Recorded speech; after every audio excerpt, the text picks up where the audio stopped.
Classical Poetry, MA English, Part 1. Chaucer, Milton, Donne.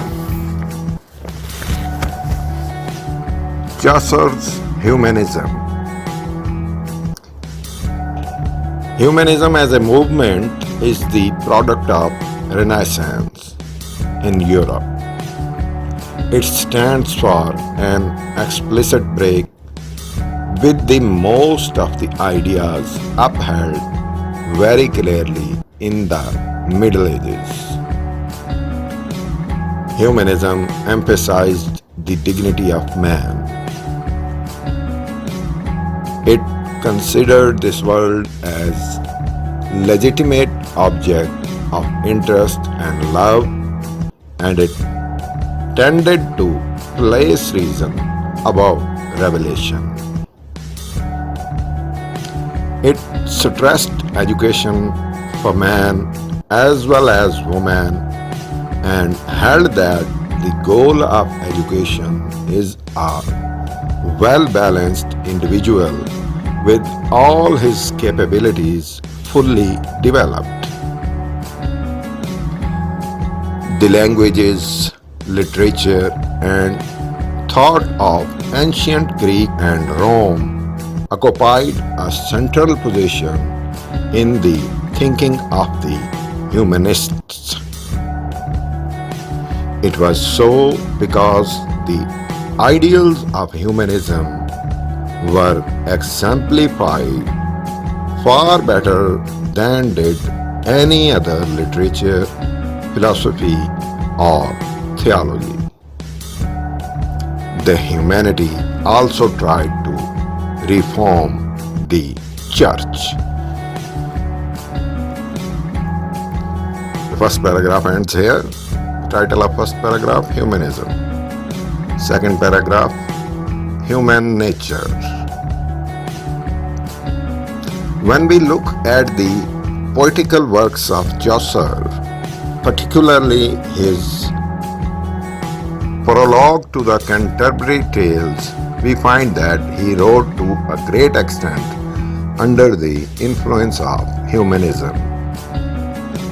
The first and foremost quality of Chaucer's humanism is that he takes man as a strange mixture of good and bad. He believes staunchly in the imperfectibility of human nature.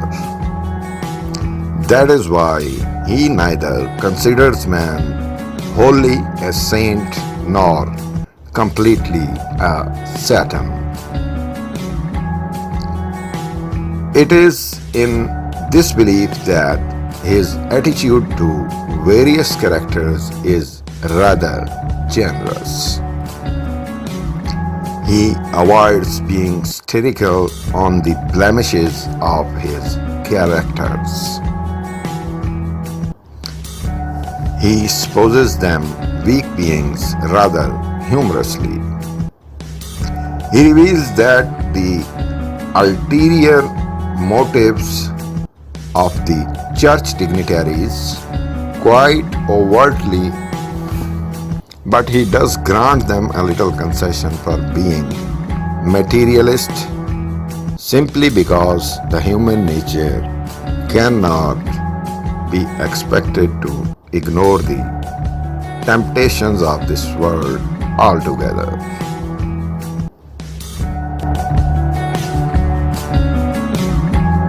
Rational approach.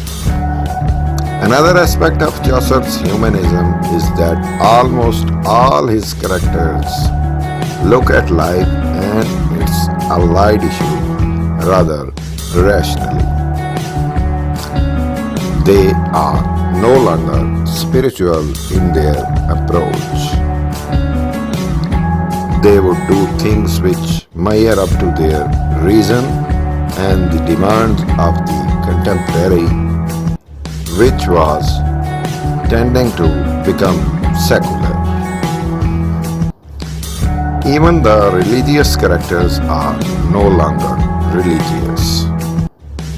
they have become worldly wise in all their activities, dealings, and interactions of life. Paragraph number 4. Change in the nature of man's physical demands. Another aspect of Chaucer's humanism is that it redefines the nature of man's physical demands. Chaucer's squire no longer goes to war for his king or religion. He takes part in the war activities just for the sake of his beloved. Similarly, the wife of Bath married several times in addition to having good connections in her youth.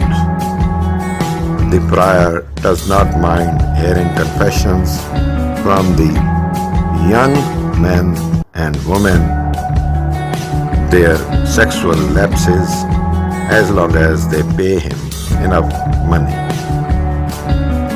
Thus, the attitude towards male-female relationship was gradually undergoing in the contemporary society.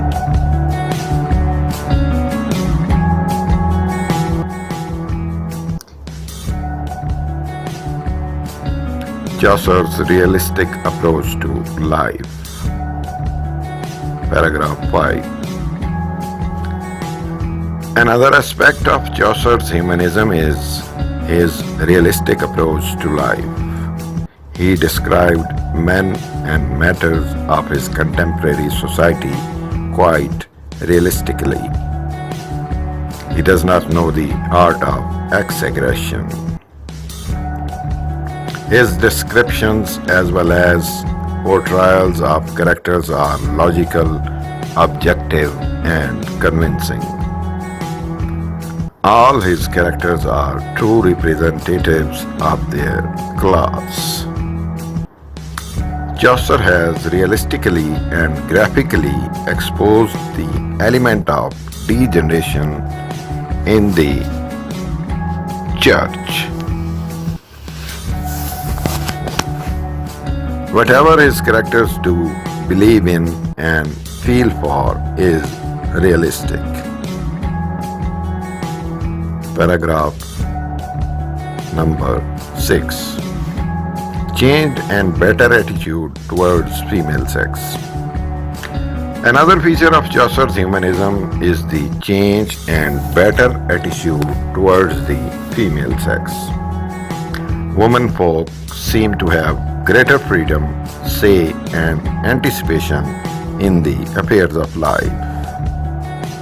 That is why many ladies are going along with men to perform their pilgrimage. All of them are conscious of their well-being and dignity. They are dressed up nicely and interact with men on equal terms. The prioress, the wife of Bath, and the wives of the croaking class finally assert themselves in their life. They have also their own well-considered opinions about various aspects of life which concern them most. Thus, women of the times were emerging as a force equal to men in all spheres of life, whether secular or religious.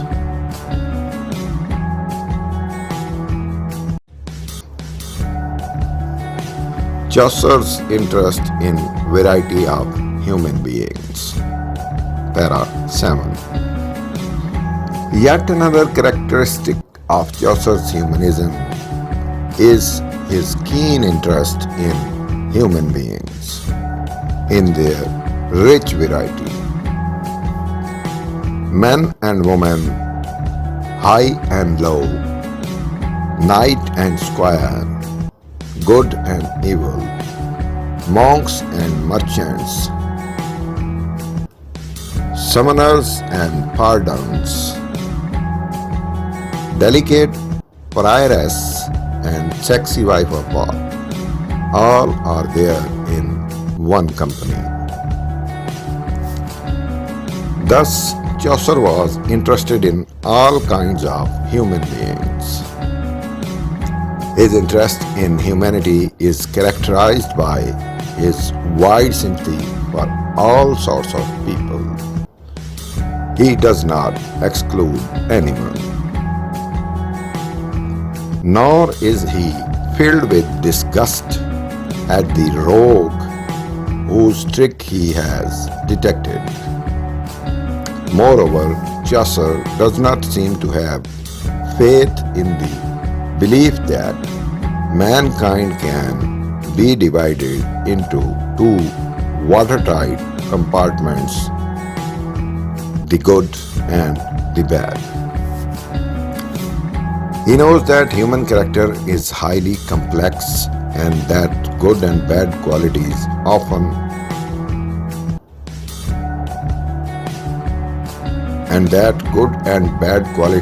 are often found mixed.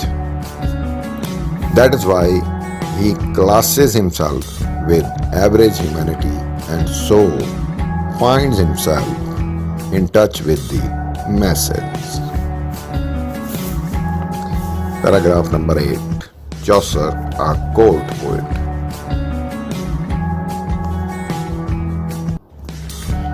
In spite of the fact that Chaucer was humanistic to a great extent in his approach to life, his critics have maintained that he was essentially a court poet and he wrote for the aristocracy, which was indifferent to the problems of the downtrodden and the underprivileged. That is why he did not mention the Black Death and famines which caused great havoc to the poor people of the contemporary society. But it does not mean that Chaucer was himself indifferent to the problems of the poor. In fact, his approach was rather optimistic. He knew that life was still enjoyable in the midst of miseries. Paragraph number 9. Conclusion. In brief, we may say that Chaucer was the first great humanist in the English literature. As Petrarch and Boccaccio were in Italy, John Rochlin in Germany, Beude in France, and Erasmus in Denmark. He was the first great realist, though not the reformer like most of his contemporaries. Though he did not carry any burden, he did not point out corruption, exploitation, and therein lies his essential greatness.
अगर आपने अभी तक हमारे channel को subscribe नहीं किया तो बराए मेहरबानी इसे सब्सक्राइब कर लीजिए और बेल आइकॉन भी प्रेस कर दीजिए ताकि हमारी नई आने वाली वीडियोस का आपको बर वक्त पता चल सके। शुक्रिया।